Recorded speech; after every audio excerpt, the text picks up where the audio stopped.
In this video, I'm going to talk about the exact email marketing infrastructure that we set up for a client that brought in $160,000 per month just from email marketing alone. On top of $160,000 a month, we have to also consider that it was 140% increase year over year. Compared to last year, we made 140% more in email marketing revenue. Before we dive in, for the new viewers, my name is Brando. I'm the founder of Brandlix Media. We are an e-commerce growth agency. We're specialized in paid advertising, content creation, email marketing, and conversion rate optimization. We've actually partnered with over 60 plus e-commerce brands. So if you're looking for a growth partner to help you scale to the next level, click the link down below and you can book in a call with either me or one of my team members. With no further ado, let's get right into the video. If you're not new to the channel, you probably know that I like to show the proof. So this is the proof, $160,000. And I'm gonna break down exactly, how we do this and the structure that we use. But for this client, last month in August, $160,000 just in email marketing revenue, which is 141% more compared to last year. Now, consider this: they were not doing much last year in email marketing. Like, they had basic flows, they had things going on. They sent like 3-4 campaigns a month or something like that, but they just didn't have something that was consistently bringing revenue. Now, consider one other thing, that this number, 16.8%, almost 17%, is not typically what we see for our clients. This is a pretty new client that we onboarded. So this is our second month, the start of our second month with them. And so we're aiming to probably go around more towards 25% to 30% if possible of email marketing revenue. So I just wanted to clarify that this is, we're not really satisfied with this yet, just because there's a lot more work to be done, but this is still a great result. And I wanted to do this case study because everybody kind of forgets about email marketing and SMS marketing. And if we did not work on certain things and certain elements, which I'm going to mention in this video, this client would have had 140% less in email marketing revenue, which is a pretty big chunk of money. Okay, now let's get into the actual strategy and infrastructure that we used. Okay, so here I like to be a little technical. Not too technical. This video is not going to be too technical, don't worry, but we still have to understand a couple systems and processes and pretty much a flow chart of how the operation, or not the operation, but the email marketing system and flow works in the first place. So I'm not sure if you are all aware, but Jordan Belfort wrote the book, The Straight Line System. And the Straight Line System is essentially, this book talks about how the sales process, or any sales process in the world pretty much, is like a straight line. There's the start and then there's the end, right? And while people go through the sales journey, they're going to start going out of this line system. And so this is the same exact kind of like metaphor that we can use for email marketing. We can, we have a customer funnel, and then this is the journey between when they start and go to the website, and this is where they essentially buy and decide to buy. So what the role of email marketing is that if they go to the website, they view the product, they add to cart, and they go out, we make sure that we have abandoned cart sequences, for example. This is just for the sake of the example and the metaphor, that brings them back into the funnel. Same thing with checkout. We have an abandoned checkout that brings them back to the funnel. Same thing with purchasing, right? This is a consistent flow. And so this is the role of email marketing. And in order for this to work well and generate 25-30% of revenue from email marketing alone, you need certain amounts of volume when it comes to types of purchases, flows, and also campaigns that go out every single month, okay? So the foundational things that you need are 3, okay? First of all, pre-purchase flows. Pre-purchase flows, of course, like the terminology explains, are for people that didn't buy yet. Okay, so these are typically, the colder emails for people that didn't buy, maybe engaged and didn't purchase, added to cart and didn't purchase, stuff like that. We can go through it very quickly in just a second. Next thing is post-purchase flows for people that actually already purchased, right? Self-explanatory. And then we have email campaigns, and these are like campaigns that we send out weekly. We typically try to aim for 8 to 10 emails per month, sometimes even more depending on the month, maybe if there's a holiday or a special occasion or whatever, but we try to maintain that type of volume, if not more. And a lot of people think that the more emails you send to your customer list, and the more people unsubscribe, or they feel like they're getting spammed or something like that. But this is a completely wrong misconception. If you do email marketing well, that will just bring you more revenue. Also, consider one extra thing. That is detrimental for getting a result. The reason why we're able to send so many emails compared to like the average e-commerce brand is that we segment, and we really go down in segmenting each list, right? So whenever we send an email, we make sure that only people that are super relevant, whether it's like a VIP email, an introductory email, an upsell email, emails that are like FAQ or whatever it is, we make sure that we segment and we only send to relevant people. What ends up happening is that each pool is going to be smaller, but it's going to be way more, the email is going to be way more engaging and relevant. And this is also going to boost deliverability, right? Because let's not remember that if you set up all this infrastructure, but you do not optimize for deliverability, then you set up everything for nothing. If you have 15% open rates instead of having 40%, 50%, 60%, which is what typically our clients see, then you're building everything for nothing, right? So we have to be smart at this, and it's quite important. Okay. So let's start with pre-purchase flows very quickly. We have welcome series. Typically, depending on the strategy that we want to use, these are emails that go between 5, 10, sometimes even more for like supplement companies where there's a lot of information, a lot of skepticism, a lot of like info that people need to know about the products, about the science. Right, you get what I mean? Maybe the flow needs to be a little bit longer, right? So it depends from the client, but typically 5 to 7 to 10 sequences or emails are really important. And of course, what happens here is that we need to make sure that we have a good pop-up so that we can start collecting emails. And what type of pop-ups work? We typically, for some clients, we see up to 7%, 8% opt-in rates. So for every 100 people that go in, between probably realistically 5, 6, 7, or 8 people just give us their email, which is really, really important. So we optimize for a pop-up. You can do like a first-time discount. This is very traditional. We like to do things like discount plus giveaway or something like that. So if they give us the email now, they get the discount plus they get to enter a giveaway for like one popular product or whatever it is. We also tested ebooks. Ebooks work very, very well, like digital products people can instantly access. Okay, so you can be creative with that. We can talk about that maybe in other part of the video. Now, other thing here, site abandonment. This is something that a lot of e-commerce brands don't really do, but this is for people that visit the site but doesn't view the product. Okay, so I go into the site and I just don't view the product. So these are very cold prospects, and so these emails need to be more about the brand, more about making sure that the prospect is familiar on what you're selling, who you are, what is your purpose, what is your why, who is the team, what is the brand, etc., etc. And then of course we have like call to actions to the collection page or the whatever page you want, typically a product, so that we can generate some revenue, right? And so this is a flow that a lot of people don't actually set up because they only think abandoned cart or browse abandonment exist, but they're actually two very different things. Okay, and so this is fundamental.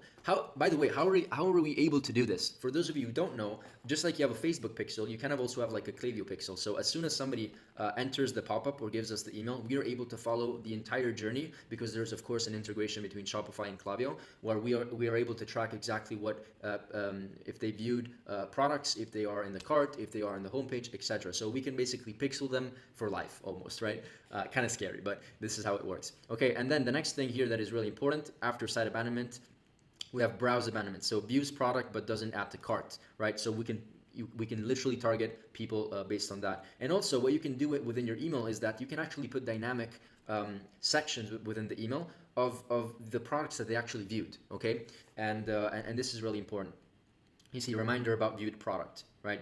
Then you can like mention USP of product they viewed, right? Or offer. So like you can actually really personalize because we have like the Klaviyo pixel, we can personalize these emails quite aggressively. And these are, we like to do between 3 and 4 for these emails. Sometimes for the abandoned checkout, we like to do also 5, depending on the offer or the product or whatever the brand wants. Okay, so this is this, and then we have abandoned cart. I don't really need to explain this, but what we want to go here is that we want to put social proof. We want to have an offer. We want to remind people of the cart in the first email, and then towards the last email give them like add reviews and testimonials and social proof, but also just give them like maybe if you can afford it, like a significant like 10-15% discount that is only available for X amount of time. So you add a little bit of scarcity and urgency in there. And then we have the abandoned checkout, which is even kind of like reminder about products in the checkout, why our products are trusted, right? It's kind of like the same thing, but at a warmer stage, which is why this is red and this is orange, right? It's warmer. And then we want to add more social proof, more reviews. And this is also a good way to add offers and maybe a discount in the last couple of emails.